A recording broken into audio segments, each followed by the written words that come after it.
고사성어에 섭공호룡이라는 말이 있습니다. 그러니까 섭공이 용을 좋아한다 이런 뜻이에요. 유래는 이렇습니다. 중국 춘추 시대의 초나라에 심재량이라고 하는 사람이 있었는데요. 이 사람이 이제 서편이라고 하는 고을의 태수로 부임을 했어요. 자기 스스로 그 서편이라고 하는 고을의 태수로 봉직을 하니 섭공이라고 자기가 불렀어요. 근데 이 사람이 용을 너무 좋아하는 거예요. 베갯머리에도 용, 또 뭐 이불에도 용, 온 집안에 다 용으로 다 그렇게 그림을 그리고 심지어 자기 도장에도 용을 새겨놨거든요. 사람들이 이제 그런 것들이 소문이 나니까 섭공은 용을 좋아한다 이런 이제 소문이 났어요. 근데 하늘에 있는 진짜 용이, 물론 뭐 용이 있겠습니까? 근데 어쨌든 진짜 용이 그 소문을 들었습니다. 진짜 섭공이 자기를 좋아하는지 한번 살펴보기 위해서 내려왔어요. 근데 그 내려온 순간에도 섭공은 자기 집안에 용 그림을 그리고 용으로 그림을 막 쓰느라고 정신이 없었어요. 그러다가 창문이 열린 창문을 통해서 용이 쑥 들어오니까 그 순간 이 섭공이 혼비백산을 해서 걸어마 나설내라 하고 도망을 갔다는 거예요. 자, 그러니 섭공호룡, 섭공이 용을 좋아하지만 실제적으로는 용을 좋아하는 것이 아니었다 그런 뜻입니다. 자, 제가 이렇게 말씀드린 이유는요, 우리 안에도 그게 있기 때문입니다. 내가 참 믿음으로 살던 믿음의 사람인 줄 알았는데 마치 섭공에게 진짜 용이 왔을 때 용을 좋아하지 않는 것이 드러난 것처럼 우리 인생에 신앙에 그런 것들이 있다는 거예요. 근데 그게 이상한 게 아니라는 겁니다. 자, 오늘 본문의 히스기야 왕의 얘기입니다. 성경에 나오는 왕치고 지도자치고 하나님의 마음에 들던 그런 왕이 없습니다, 별로. 자, 그런데 이 히스기야 왕은 역사 무대에 등장하는 이 열왕기하 18장을 보면요, 그에 대한 평가가 나옵니다. 물론 뭐 문장 하나하나 살펴보진 않고요, 간단하게 말씀드리면 히스기야는 하나님께 정직한 사람이었대요. 하나님께 정직한 사람, 그리고 모세 율법을 다 지키는 사람이어서 하나님이 그를 형통케 하였다 이런 평가가 주어져 있습니다. 자, 그런데 이 히스기야 왕이 유다를 다스리던 시대는 국제적으로 아주 격동기였습니다. 격동기. 그래서 아수르라는 강대국이 북이스라엘을 멸망시켰습니다. 그런데 이것은 히스기야에게 굉장히 충격적인 일이었을 것입니다. 왜냐하면 솔로몬 사후에 유다로부터 북이스라엘이 갈려져 나갔지만, 떨어져 나갔지만 북이스라엘은 여전히 하나님을 믿는 나라였어요. 근데 이 아수르라는 나라는요, 하나님을 알지도 않고 믿지도 않던 나라인데 어떻게 하나님께서 하나님을 믿는 동족의 나라를 멸망시킬 수 있는가 하는 것들이 굉장히 충격이었겠죠. 그리고 당장 자기에도 걱정이 되는 거예요. 염려가 되는 거예요. 근데 여러분, 살다 보면 그렇죠? 내가 기대하는 좋은 일은 잘 안 오고, 아이고 걱정이 된다, 염려가 된다 하는 일들이 가끔 우리에게 다가와요. 그래서 실제적으로 이제 북이스라엘을 멸망시킨 아수르가 북이스라엘로 만족하는 것이 아니라 남유다를 침공을 합니다. 자, 그런데 여기에 대해서 이제 1차적으로는 이 히스기야 왕이 화친을 통해서 문제를 해결하러 갑니다. 요구하는 게 뭐냐면 조공이에요. 그래서 이제 성경을 보면 이 히스기야 왕이 왕궁의 곳간에서 은을 내어주고요, 그 다음에 등장한 게 뭐냐면 여호와의 성전의 문과 기둥에서 금을 벗겨내요. 그리고 그 금을 아수르에게 조공으로 바칩니다. 사람이 다 자유한 것 같지만 넘어서는 안 되는 검도가 있어요. 히스기야 왕이 아무리 왕일지라도 여호와 하나님의 임재가 나타나는 그 성전의 문의 기둥에 있는 금을 벗겨낸다는 것은요, 실제로는 우리가 도무지 상상할 수 없는 거예요. 어떤 면에서는 섭공호룡처럼 용을 좋아했으나 진짜 용을 좋아하지 않는 것이 드러나고 발각이 되었던 그 사람처럼 이 히스기야 왕도 그런 모습이, 비슷한 모습이 여기에 있다는 거예요. 하나님 앞에 정직하고 율법을 지키고 하나님 앞에 형통한 사람을 하는 이 히스기야가 그런 모습이 있다는 거예요. 하나님은 택한 하나님의 백성들을 그렇게 살도록 두시지 않습니다.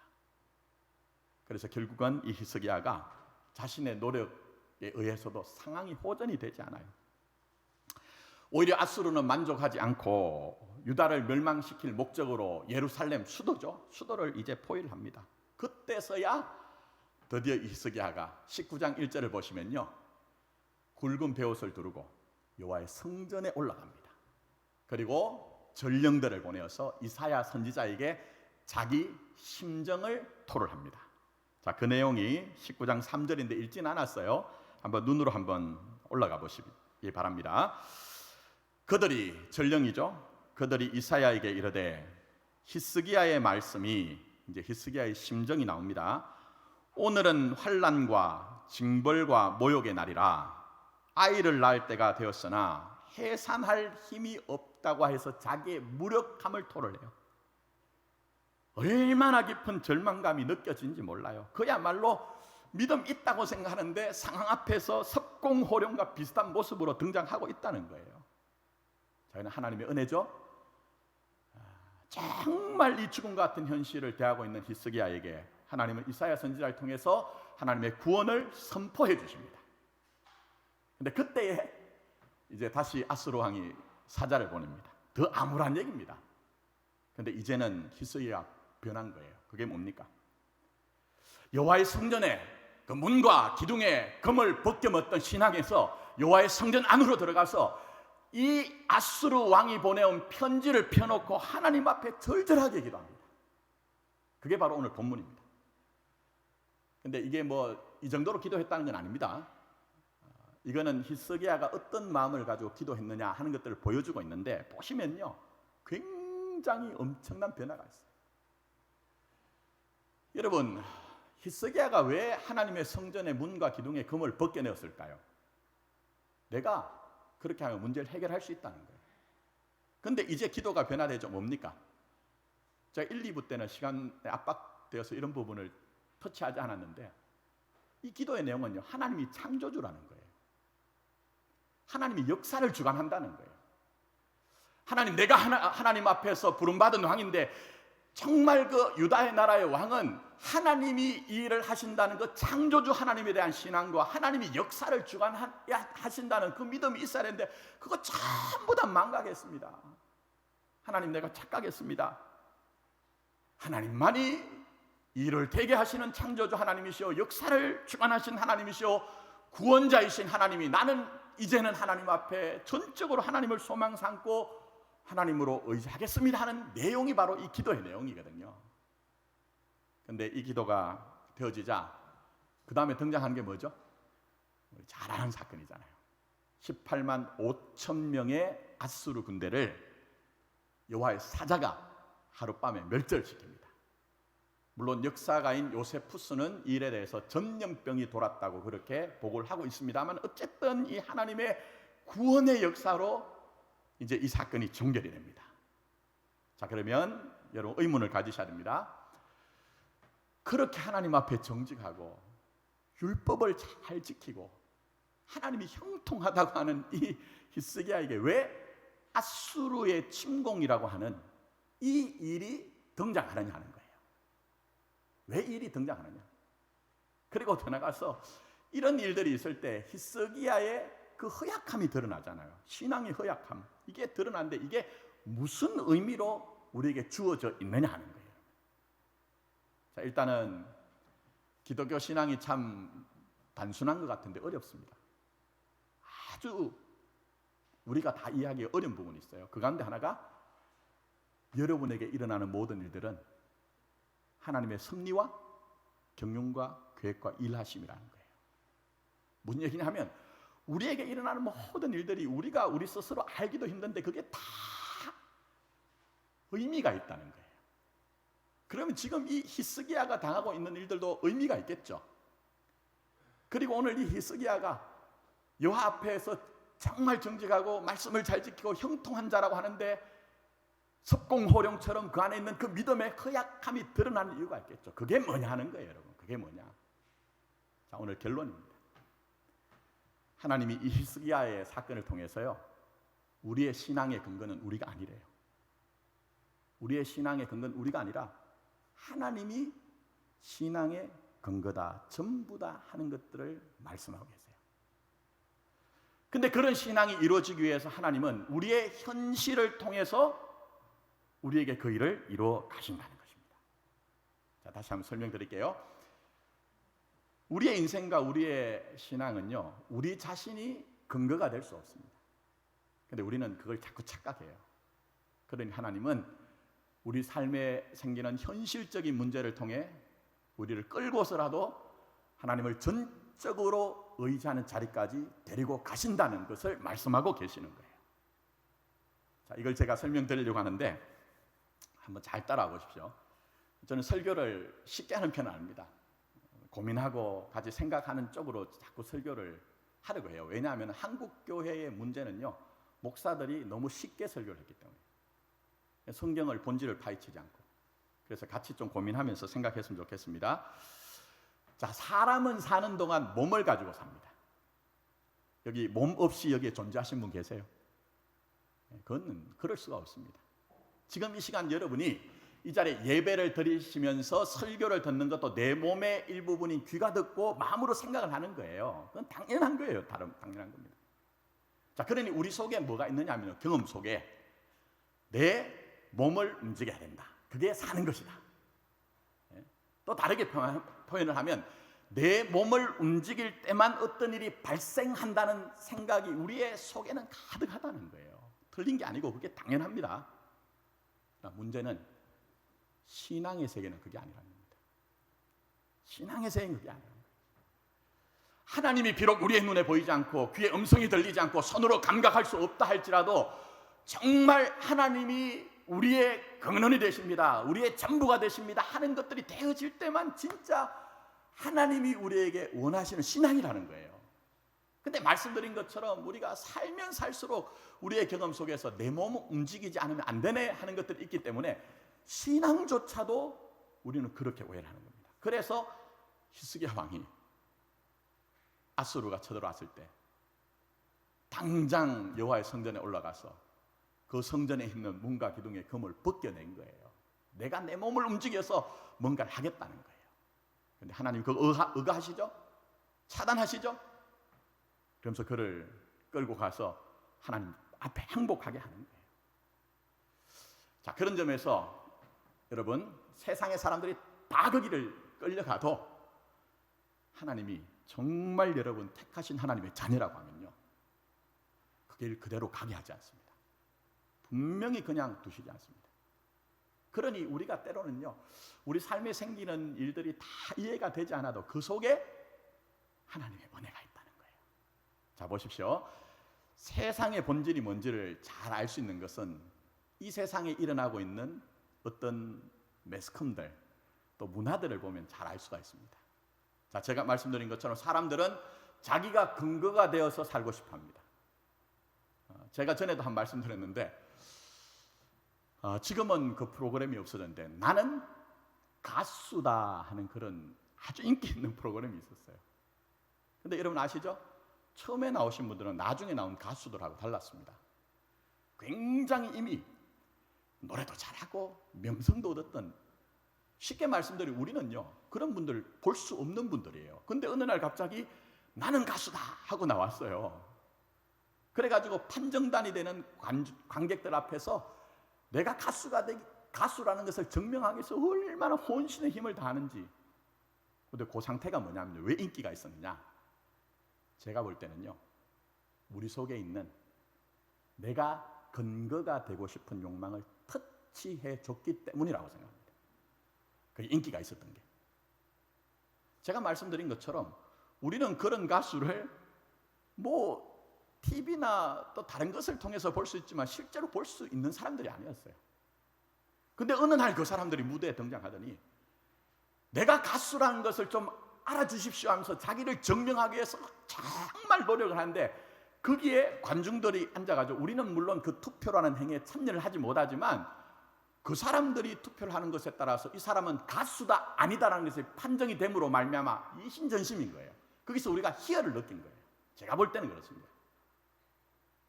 그러니 여러분, 내 앞에 서 있는 누군가가 나는 누구이다라는 것을 증명하기 위해서 거기에 서 있는 것에 대해서 우리가 기쁨과 감격과 희열을 같이 느꼈다면, 우리도 우리 속에는 전부 다 내가 근거가 되고 중심이 되고 싶은 마음이 다 있다는 거예요. 그걸 지금 반증을 하고 있다는 거예요. 근데 말씀드린 것처럼 여러분이 정말 하나님이 영혼 가운데 택하신 하나님의 자녀라고 하면요, 그걸 뛰어넘게 합니다. 그 상태만 머무르지 않게 합니다. 전적으로 하나님을 의뢰하는 자리까지 끌고 가십니다. 그게 바로 신앙의 길이요, 인생의 길이라고 우리에게 얘기를 하고 있습니다. 자, 히스기야 보십시오. 간단하죠, 얘기는. 예? 오늘 히스기야가 말씀드린 것처럼 성전의 문과 기둥에 금을 벗겨 먹고서라도 자기가 자기 일을 할 수 있다고 생각했어요. 근데 그 일이 난간에 부딪히자 깨닫게 된 거예요. 하나님만이 창조주입니다. 하나님의 창조십니다. 하나님이 이 일을 통해서도 하나님의 구원의 일을 이루어 가심을 제가 믿고 있습니다. 그러니 하나님 구원의 손을 하나님이 펴 주셔야 되겠습니다는 그런 신앙으로 바뀌어져 가더라는 거예요. 그것처럼 여러분, 우리가 함께 신앙생활하며 그 길을 가는데 전부 다 우리의 인생이 그 길을 가고 있다고 성경은 우리에게 말씀하고 계신 거예요. 왜냐하면 누구나 다 우리 안에 그런 마음이 있기 때문입니다. 다 그런 마음이 있었기 때문에. 특히 스스로 신앙이 좋다고 하면 할수록 더 그렇습니다. 히스기야처럼 하나님 앞에 정직하고 나 하나님 앞에 이렇게 순종을 잘하고 있어요라고 스스로 느끼시는 그런 분들이 더 그럴 가능성이 있다는 거예요. 신앙의 이름으로. 그러니까 신앙 안에 불신앙, 그게 있을 수가 있다는 거예요. 근데 하나님은 이런 것들에 머무르지 않게 하기 위해서 하나님이 그런 여러분의 마음의 상태들을 인생의 과제로 던져 놓으신 거예요. 인생의 과제로. 마치 히스기야에게 아수르가 침공한 것처럼. 그럴 때 우리는 아프기도 합니다. 때로는 왜 이렇게 내가 정말 이 정도밖에 되지 않는 것인가 하는 자괴감이 들 때가 있습니다. 그리고 더 나아가서는 우리 마음속에 정말 어떤 면에서는요, 하나님 앞에 화가 나기도 하고, 그래서 하나님, 다른 사람 다 그냥 사는데 정말 그냥 배째라 하고 저 그만둘래요, 이런 마음 들 때도 있거든요. 근데 중요한 것은요, 그때 도망가면 안 됩니다. 그때 절대 도망가지 마시고, 오히려 그런 모습조차도 나 자신의 모습이고 내가 해결해야 되는 인생의 과제이구나 하는 것들을 알고 히스기야처럼 여호와의 성전에 들어가 편지를 펴놓고 씨름을 할 때에 여러분이 변화된다는 거예요. 내가 나를 의지하는 신앙이 아니라 하나님만 의지하는 신앙으로 되어져 가는, 정말 높은 차원의 깊은 차원의 신앙과 인생이 되어져 가더라는 것입니다. 그러니 여러분, 진짜 하나님의 자녀들에게 이게 제외된 적이 없습니다. 잘 한번 보십시오. 이 성경에 등장하는 신앙의 선배들은요, 성경은 한 번도 위인이라고 한 적이 없습니다. 전부 그들의 인생을 한번 잘 살펴보십시오. 완벽하거나 완전한 사람 아무도 없습니다. 오히려 그들의 찌질함, 그들의 불신, 또 그들의 절망을 통해 하나님께서 얼마나 그들에게 섬세하게 친밀하게 결국은 하나님을 의지하게 하는 길을 가게 하시든가 하는 증거로 그들을 우리에게 등장시키는 거예요. 증거로 등장시키는 거예요. 그런 점에서 말씀드린 것처럼 히스기야도 마찬가지죠. 자, 오늘 여러분 히스기야 이러면 뭐가 기억나십니까? 대부분의 성도들은요, 요 뒷얘기를 기억합니다. 뒷얘기가 뭡니까? 말씀드린 것처럼 18만 5천 명 하룻밤에 하나님이 멸절했던 그 사건 기억합니다. 그리고 그런 하나님 좀 되게 해달라고 우리가 소원을 가지고 있거든요. 대박 사건 아닙니까? 대박 사건. 근데 성경 보세요. 자, 19장 보시면 이 대박 사건을 기록하는 분량이 어느 정도인지 보십시오. 자, 19장 눈으로만 보세요. 35절부터 37절까지 너무나 의아스럽게 간략하게 기록을 하고 있습니다. 반대로 히스기야에게 있었던 긴장과 고민과 갈등을 18장과 19장에 기록하고 있어요. 여러분 요즘 간증이란 것들 보세요. 제가 간증을 뭐 비하하는 건 아닙니다. 저도 그거 굉장히 귀하게 여기는데 대부분의 간증은 뭡니까? 내 인생에 예수를 믿었더니 이렇게 대박이 났더라. 그거 우려먹는 것이 오늘날 간증 아닙니까? 근데 성경은 그렇게 얘기하지 않습니다. 히스기야에게 있었던 그 대박의 사건이 중요한 것이 아니라, 초점이 아니라 오히려 긴장과 갈등과 고민 속에서 그것으로 말미암아 히스기야는 성전의 문과 기둥의 금을 벗겨먹던 인생에서 하나님 앞에 나서 항복하고 하나님을 전적으로 의뢰하는 신앙이 되었더라. 이것 좀 보자는 거예요, 여러분. 그걸 교회라고 얘기하고 그걸 성도라고 얘기하는 거예요. 그걸 지금 성경이 우리에게, 하나님의 계시, 유일한 계시인 성경이 우리에게 지금 말씀하고 계시거든요. 그거를. 자, 그러니 여러분, 사실 때 피곤할 때도 있죠. 힘들 때도 있죠. 도망가고 싶을 때도 있으시죠? 근데 그 안에 하나님이 여러분을 만들어 가세요. 나 된 것은 하나님의 은혜라. 종교적인 얘기가 아니고 속사람 속에서 그 터져 나오도록 하나님이 여러분의 인생을 이끌어 가고 계시다는 것입니다. 그래서 우리의 고백이 뭡니까? 환난은 몰라요? 인내를, 인내는 연단을, 연단은 뭘 이룹니까? 소망을 이룰 줄 압니다. 환난은 인내를, 인내는 연단을, 연단은 진짜 소망을 이룰 줄 알기 때문에 이 하루하루가 너무 소중하고, 때로는 내가 원하는 일들이 아닌, 기대하고 싶지 않은 일들이 일어날 때도 하나님이 이 일을 통해서 내가 때로는 넘어지고 쓰러지만 내 인생을 붙들어서 결국은 그 자리까지 가는 것이구나 하는 것을 알고 깨닫고 믿는 거예요. 그게 여러분 우리가 가진 신앙의 길이라고 말씀하고 계시는 것입니다. 그래서 성경을 제대로 읽어보면요, 시간적으로도 이게 엄청난 차이가 있잖아요. 문화적으로도 이게 안 맞거든요, 우리하고는. 그러니 막 다 이해는 되지 않는데, 신앙의 선배들을 제대로 보시면요, 그들의 삶은 현실적이되 너무 현실적이에요.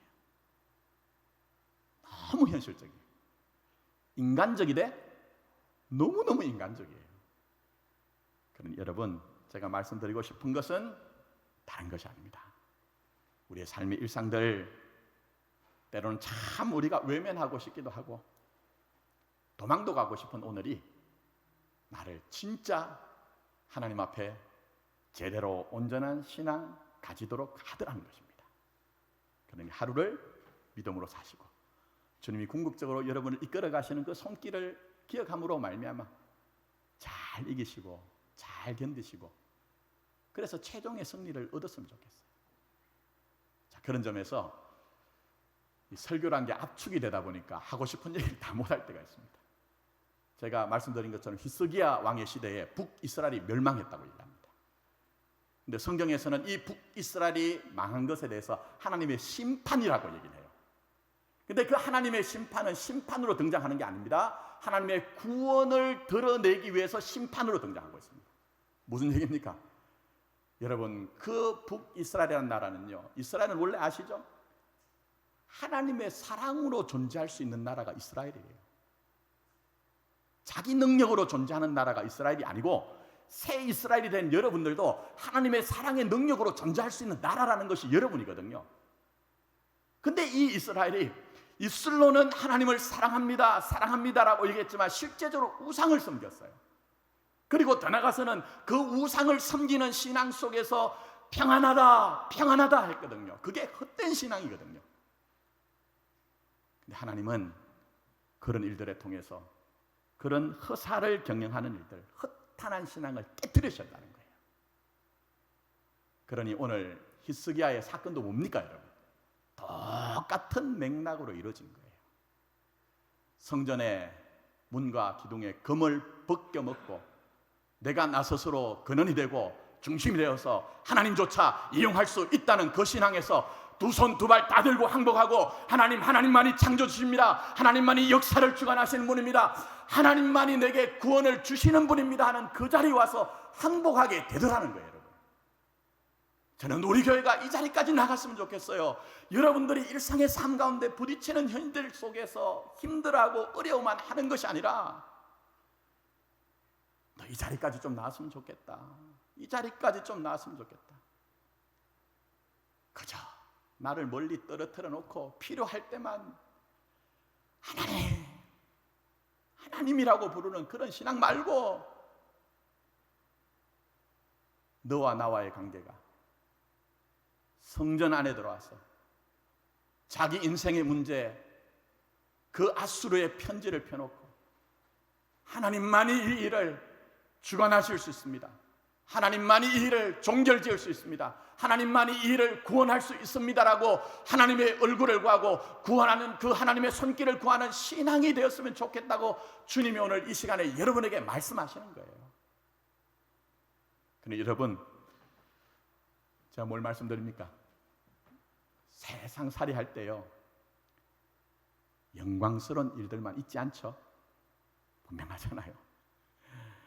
영광스러운 일들만 있는 것이 아니라 히스기야처럼 때로는 수치스러운 일들도 우리에게 있습니다. 또 때로는 말씀드린 것처럼 해산할 때가 되는데 힘이 없다고 얘기하는 것처럼 우리의 무력함을 경험할 때가 있습니다. 그때는 뭘 알아야 됩니까? 내게 가까이 오라. 내게 가까이 오라고 주님이 여러분을 초청하시는 사건으로 이해를 하자는 것입니다. 그러면서 우리의 신앙이 더 높고 더 깊은 차원으로 들어가서 하나님을 소망으로 삼고 하나님을 의뢰할 때에 결국은 하나님의 뜻만이 내게 남는. 그래서 오늘 본문 말씀 보시면 이 히스기야가 기도할 때에 주 여호와가 홀로 하나님이신 줄 알게 해달라고, 자기 인생 그냥 증명하는 것으로 끝나는 것이 아니라 하나님이 내게 진짜 하나님인 것을 많은 사람들의 증명하는 인생 되게 해달라고 그렇게 간구했던 것처럼 우리 인생도 그럴 수가 있다는 거예요. 이제 정리를 합니다. 다음 주부터 이제 소망과 기다림에 대해서 묵상하려고 하는데요. 느껴지십니까? 지금까지 우리 인생 살아온 것 돌아보면서 여러분이 이 코로나 전국에 이 예배 자리 지켜내고 흩어져서라도 예배 자리 지켜내는 그 믿음 어디서 온 것입니까? 한번 여러분의 인생의 뒤안길 한번 잘 돌아보세요. 내 인생의 길이 넓은 대로가 열려서 비단길 갈 때에 그 신앙 때문에 여러분이 여기에 앉아 계신 것입니까? 아니면 정말 때로 그 순간이 고달프고 힘들었는데 그것 때문에 내가 하나님 앞에 더 진실하고 또 그 진실한 마음 가지고 지금 이 자리를 지켜내고 계신 것입니다. 한번 돌아보세요. 하나님은 때로는 우리가 기대하지 않는 일들이 일어날 때에 말씀드린 것처럼 우리 편에서 끝내고 싶어요. 하나님 배째세요. 남들 다 그냥 사는데 왜 굳이 저에게만 이렇게 하십니까?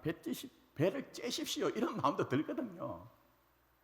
근데 하나님이 그런 마음조차도 가지지 못할 정도로 좁혀오는 현실들, 그런 마음조차도 정말 내려놓도록 우리에게 좁혀오는 현실들을 통해 우리가 결국은 끌려서라도 하나님 앞에 가서 무릎 꿇고 항복하여 하나님만을 구하게 하십니다. 그게 바로 여러분의 인생입니다. 그래서 대표적으로 사도 바울이 제가 너무 좋아하기 때문에 자주 인용하는 본문이죠. 고린도후서 1장 8절부터 9절에 뭘 얘기합니까? 형제들아, 너희도 좀 알았으면 좋겠다. 내가 아시아에서 당한 환난이 너무 극심해서 죽을 것 같고 사형 은도를 받은 것 같다. 이렇게 하면 고생담입니다, 여러분. 이렇게까지만 얘기하면 고생담이에요. 근데 그 다음에 뭐라고 하죠? 그가 이런 얘기합니다. 이는 우리로 하여금 자기를 의지하지 말고 오직 죽은 자를 다시 살리신 하나님만 의지하게 하려 하심이라. 고생담 내놓는 것이 아니고요, 그것 때문에 죽은 자를 다시 살리신 하나님 의지하는 일이 내게 일어났다는 거예요. 근데 거기서 끝나는 것이 아니라 11절에 가보면 그가 우리를 초청합니다. 이렇게 초청합니다. 너희도 우리를 위하여 간구함으로 도우라. 이는 우리가 많은 사람의 기도로 얻은 은사로 말미암아 많은 사람이 우리를 위하여 감사하게 하려 합니다. 이게 해서 이 영광이 너무 크기 때문에 너희들 기도 같이 했으면 좋겠다, 이렇게 말씀하고 있습니다. 그럼 이제 정리하면서 하나님 앞에는 숨길 것이 아무것도 없습니다. 마치 아수르가 쳐들어왔을 때에 히스기야가 그가 얼마나 격동되고 혼란스러웠는지 우리가 봤잖아요. 여러분의 삶에도 아수르 같은 문제가 분명히 있을 거예요. 경제 문제든지 건강의 문제든지 인간관계든지 뭐 말로 표현할 수 없지만 여러 가지 우리에게 정말 내가 기대하지 않은 일들이 우리에게 몰려올 때가 있을 것입니다. 그러면 빨리 여호와의 성전에 그 문과 기둥에서 금을 벗겨 먹던 자리에서 주님 앞에 나가십시오. 주님 앞에 나가서 히스기야가 아수르의 왕의 편지를 펴놓고 하나님 귀가 계십니까? 눈이 계십니까? 이것 좀 들어주시고 봐주세요. 구원은 하나님께 있습니다라고 이렇게 기도했던 것처럼 하나님을 구하고 하나님을 전적으로 의뢰한다고 하면 순간순간이 소중한 것인 것을 아실 것이고 결국은 합력하여 선을 이루시는 하나님의 놀라운 승리를 놓치지 않는 그런 삶이 분명히 반드시 될 것입니다. 그런 믿음 가지고 끝까지 승리하시는 저와 여러분 되기를 예수님의 이름으로 축복합니다. 기도드리도록 하겠습니다. 아버지 하나님,